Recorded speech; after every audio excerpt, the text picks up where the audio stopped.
Hello everyone, welcome to UGC net history classes 24। তো আজকে আমি একটি খুবই গুরুত্বপূর্ণ এবং কারেন্ট টাইমের নিউজ নিয়ে এসেছি। একদম কারেন্ট ট্রেন্ডে চলছে, ঠিক আছে। যেমন ইউপিএসসি, যাদের স্বপ্ন আইএএস আইপিএস হবার হবে আর কি, তো তাদের জন্য রয়েছে গোল্ডেন অপরচুনিটি। তো এই 2024-এ তুমি অ্যাপ্লাই করে দাও আর তুমি ট্রাই করো, তোমার এক্সাম অবশ্যই কোয়ালিফাই হবে।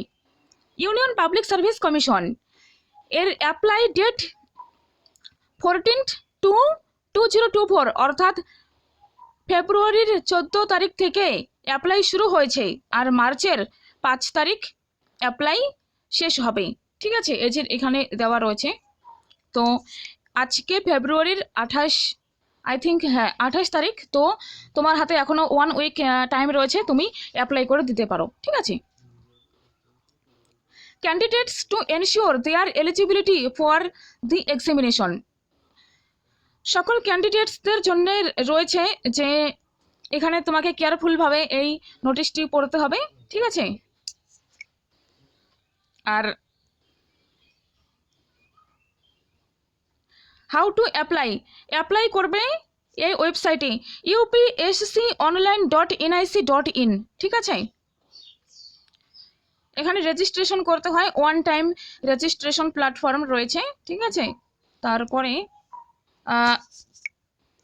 Modification of OTR profile. আচ্ছা, কোথায় গেল? আমি পরে দেখে বলে দিচ্ছি তোমাদের কি। কিন্তু এখানে রিমেইন, অর্থাৎ 7-8 দিন তোমরা যে করেছো আর কি, তা সেটি তোমরা তোমাদের ফর্মে যদি কোনো ভুল ভ্রান্তি থেকে যায়, অ্যাকচুয়ালি আমি আশা করব তোমরা সকলেই সঠিকভাবে অ্যাপ্লাই করবে, বাট কিছু যদি মিস্টেক হয়ে যায় তো তখন তুমি মডিফিকেশনও করতে পারবে, ঠিক আছে।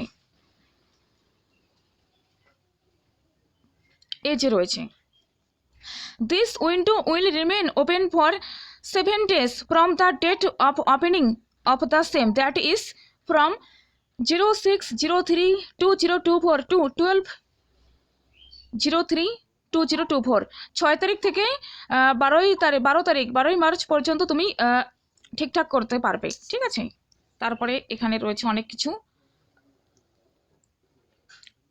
লাস্ট ডেট হয়েছে 5ই মার্চ, মার্চের 5 তারিখ পর্যন্ত 6টা PM পর্যন্ত তুমি অ্যাপ্লাই করতে পারবে, তারপরে আর অ্যাপ্লাই হবে না, ঠিক আছে। নেগেটিভ মার্কিং রয়েছে, penalty for the wrong answers, ঠিক আছে, তোমরা দেখে নেবে। নেগেটিভ মার্কিং কিন্তু থাকে অনেক জায়গায়, শুধু আমি এতক্ষণ দেখলাম যে নেট সেটে শুধু নেগেটিভ মার্কিং নেই, বাট আদার্স এক্সামে নেগেটিভ মার্কিং অবশ্যই রয়েছে।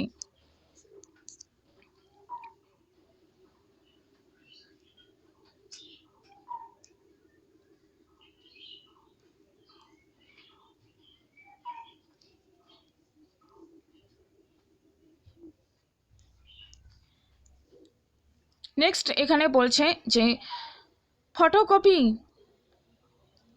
10 দিনের বেশি যেন পুরনো না হয়, ঠিক আছে।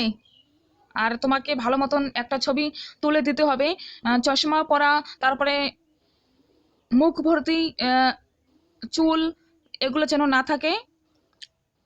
একদম একটা পরিষ্কার চোখ, কান, নাক একদম পরিষ্কারভাবে যেন দেখা যায় এমন ফটো দিতে হবে, ঠিক আছে।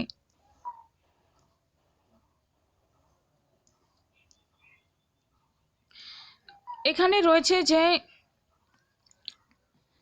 Indian administrative service, Indian foreign service, Indian police service, এমন কতগুলো ডিপার্টমেন্ট রয়েছে, এখানে তোমরা জব পাবে, ঠিক আছে। তার মধ্যে দেখো এবার কিন্তু পোস্ট রয়েছে 1056টা, ঠিক আছে। এর মধ্যে 40টি ভ্যাকান্সি থাকবে persons with benchmark disability category, তারপর 6টি ভ্যাকান্সি থাকবে ব্লাইন্ডনেস অ্যান্ড লো ভিশন, 12টি ভ্যাকান্সি থাকবে deaf and hard of hearing, আর 9 vacancy for locomotor disability including cerebral palsy, অর্থাৎ অনেক অসুবিধা যে থাকে যাদের, তাদের জন্য পোস্ট রয়েছে এখানে। তো এখানে শুধু পরিশ্রম করো, চেষ্টা করো, জব তোমার হাতের মুঠোয় আসবে।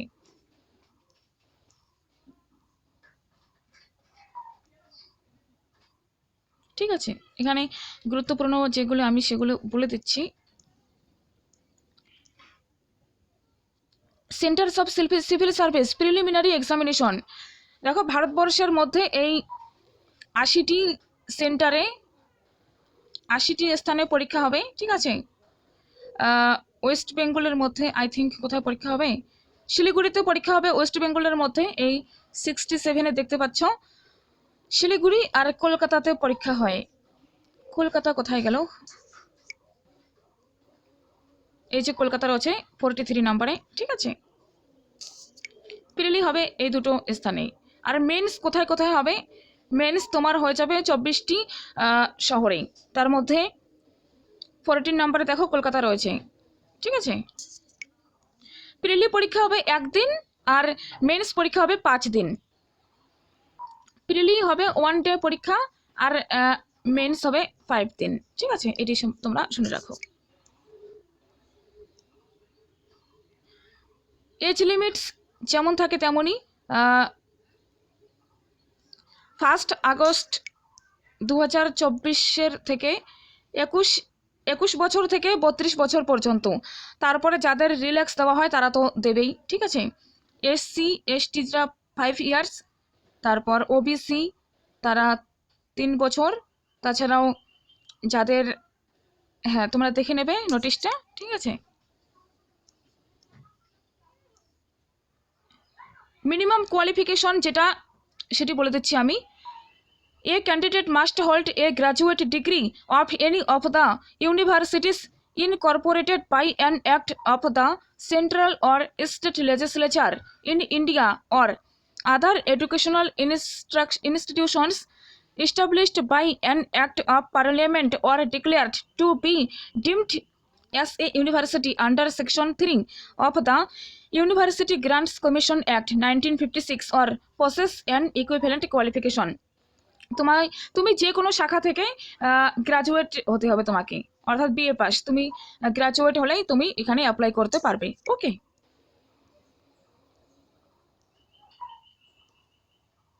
অ্যাটেম্পট এখানে দেখো NTA UGC নেটে যেমন নেটের জন্য তুমি কোনো রকম তোমাকে বাধা ধরার নিয়ম নেই, কিন্তু JRF-এর জন্য তোমাকে এজ লিমিট দেওয়া হয়েছে। একটা সময় পরে তুমি যতই ভালো এক্সাম দাও না কেন তোমাকে JRF-এর জন্য গণ্য করা হবে না। ঠিক আছে, তো এখানেও দেখো যে তুমি যদি SC ST ক্যাটাগরি থেকে হও আনলিমিটেড তুমি অ্যাটেম্পট দিতে পারবে।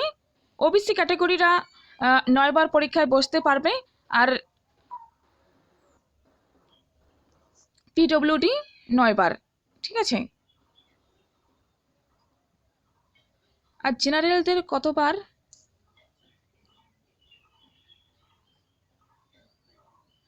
জেনারেলদের আই থিঙ্ক 6 বার অ্যাটেম্পট দিতে পারবে। আচ্ছা এখানে যাই হোক, ঠিক আছে পরে বলে দিচ্ছি। সিলেবাসটা একটু আলোচনা করে দিই। হ্যাঁ, আর ফি যারা মহিলাদের ফিস লাগবে না। ঠিক আছে, আর ক্যান্ডিডেটস আর require to pay fee of ₹100 only, either by remitting the money in any branch of State Bank of India by cash or using net banking facility of any bank or using Visa, master, RuPay, credit, debit card, UPI পেমেন্টের মাধ্যমে তোমরা টাকাটা send করতে পারবে। যারা except female SC ST persons with benchmark disability candidates who are excepted from payment of fee, তারা SC STরা তারপরে ফিমেলরা কিন্তু এখানে টাকা দিতে হবে না। ঠিক আছে,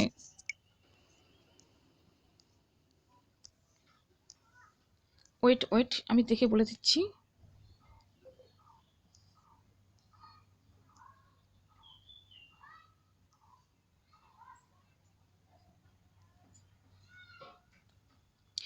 অনলাইনে তোমাকে অ্যাপ্লাই করতে হবে।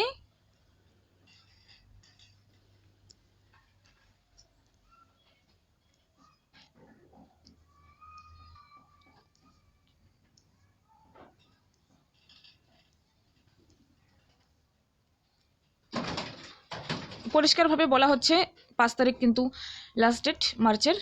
তো দেখে নাও নোটিশটা, তোমরা একবার দেখলেই, অর্থাৎ উইকিপিডিয়াতে গিয়ে লিখে দেবে যে ইউপিএসসি 2024।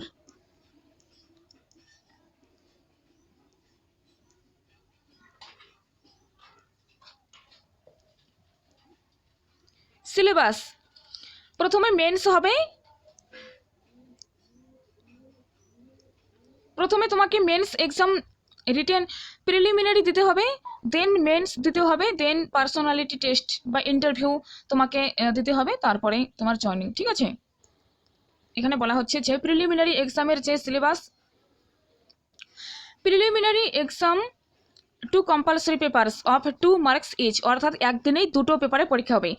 প্রথমে হবে 200 মার্কের পরীক্ষা, নেক্সট হবে 200 মার্কের পরীক্ষা, আর তোমাকে 33% পেতে হবে কোয়ালিফাই করার জন্য। ঠিক আছে, তারপরে যত কাট অফ হয় সেখানে তো তোমাকে পৌঁছতেই হবে।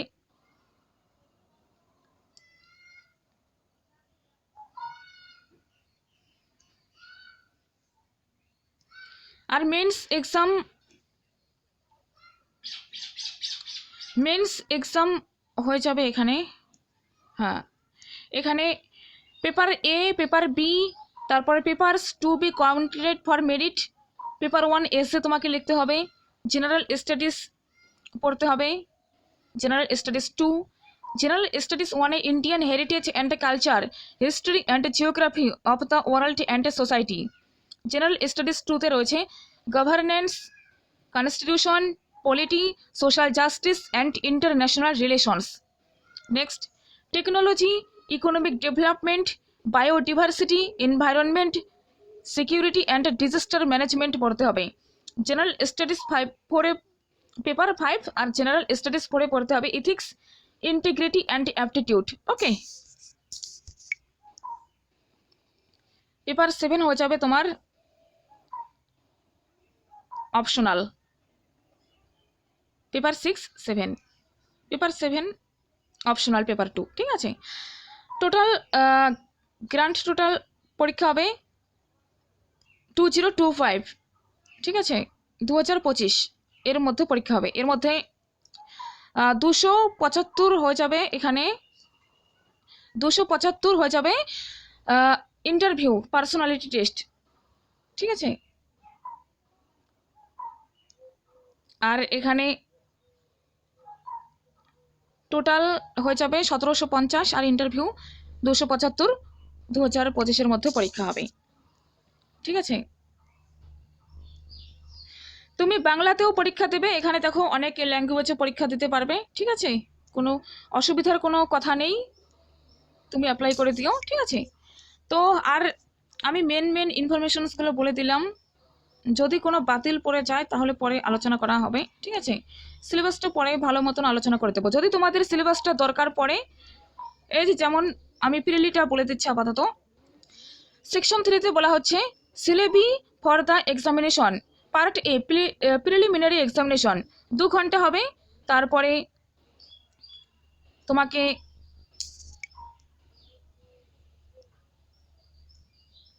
একটা পেপার হবে 2 ঘন্টা, পরের পেপারটা হবে 2 ঘন্টা। ঠিক আছে, এখানে current events of national and international importance এটি পড়তে হবে। History of India and Indian nationalism movement. দেখো তুমি যদি ইতিহাস পড়ো তাহলে অনেক যে কম্পিটিশনের পরীক্ষা সেখানে কিন্তু ইতিহাস থেকে মাস্ট প্রশ্ন থাকেই। তবে খুবই গুরুত্বপূর্ণ কথা যে ইতিহাস থেকে একটা বা দুটো হলেও কোশ্চেন্স কিন্তু বেশি থাকে। তো পড়ো, তোমার কিন্তু অনেক দিক দিয়ে হেল্প হবে। ঠিক আছে, তো ঠিক আছে, ভিডিওটি বড় হয়ে যায়, তো তোমরা যদি তোমাদের সিলেবাসটা দরকার থাকে তাহলে আমাকে নিচে কমেন্ট করে দেবে, আমি সুন্দরভাবে বুঝিয়ে দেবো। ঠিক আছে, তো তোমরা টাইমের মধ্যে অ্যাপ্লাই করে দাও, এখনও অ্যাপ্লাই চলছে। তো থ্যাংক ইউ সো মাচ, দেখা হচ্ছে নেক্সট ভিডিওয়ে। ততক্ষণ ভালো থেকো, টেক কেয়ার।